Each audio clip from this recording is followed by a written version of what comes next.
Kepelbagaian etnik di Malaysia jadi tumpuan para sarjana Institut Teknologi Massachusetts MIT Amerika Syarikat dalam kajian berkaitan pembangunan lestari. Sumbangan wanita Malaysia begitu signifikan dalam pembangunan lestari sehingga diangkat dalam sebuah pameran bertemakan Female Faces in Sustainable Places bertempat di Walk Gallery Sekolah Alam Bina dan Perancangan Kampus Utama MIT di Cambridge, Amerika Syarikat. Bagi membicarakan mengenai perkara ini, bersiaran secara langsung dari Boston, Amerika Syarikat meneruski Skype Editor Eksekutif Astrawani, Nazri Kaha. Baik Nazri, melihat kepada apa yang dibincangkan pada hari ini, mengapa wanita Malaysia diberi tumpuan dalam kajian pembangunan lestari di bandar-bandar di Malaysia?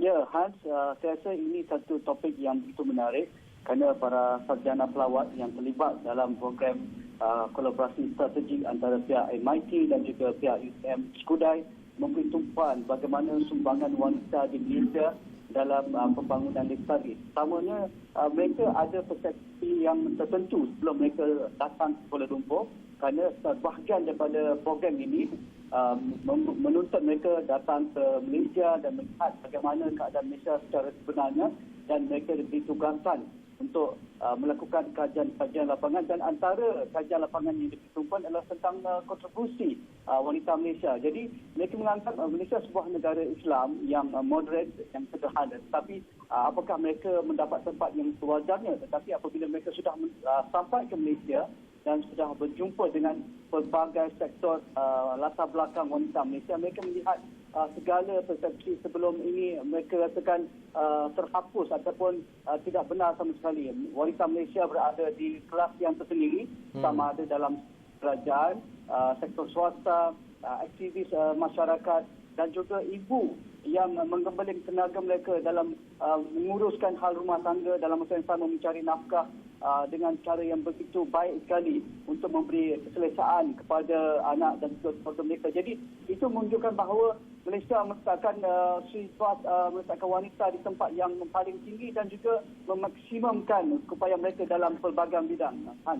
Baik Nazri, bersempena Hari Pekerja 1 Mei pada hari ini, bagaimana Malaysia dilihat bergerak ke hadapan terutama dalam bidang pendidikan dan juga kajian berimpak tinggi melihat kepada kolaborasi strategik antara institusi di negara ini dan juga di MIT?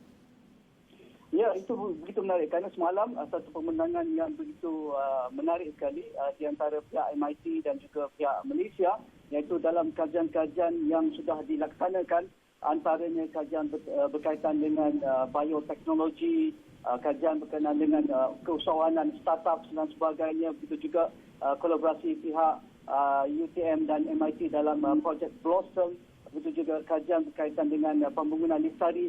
Semua dapatan ataupun finding kajian ini dibentangkan dan kerjasama ini bukan perkara baru, Hans, kerana ia sudah bermula sejak 2 dekad yang lampau dan sudah memasuki satu fasa baru di mana mereka melihat Malaysia mempunyai potensi yang besar, terutama apabila mereka melihat peruntukan yang begitu besar diwujudkan, diadakan oleh Malaysia saban tahun dalam dana berkaitan dengan pendidikan.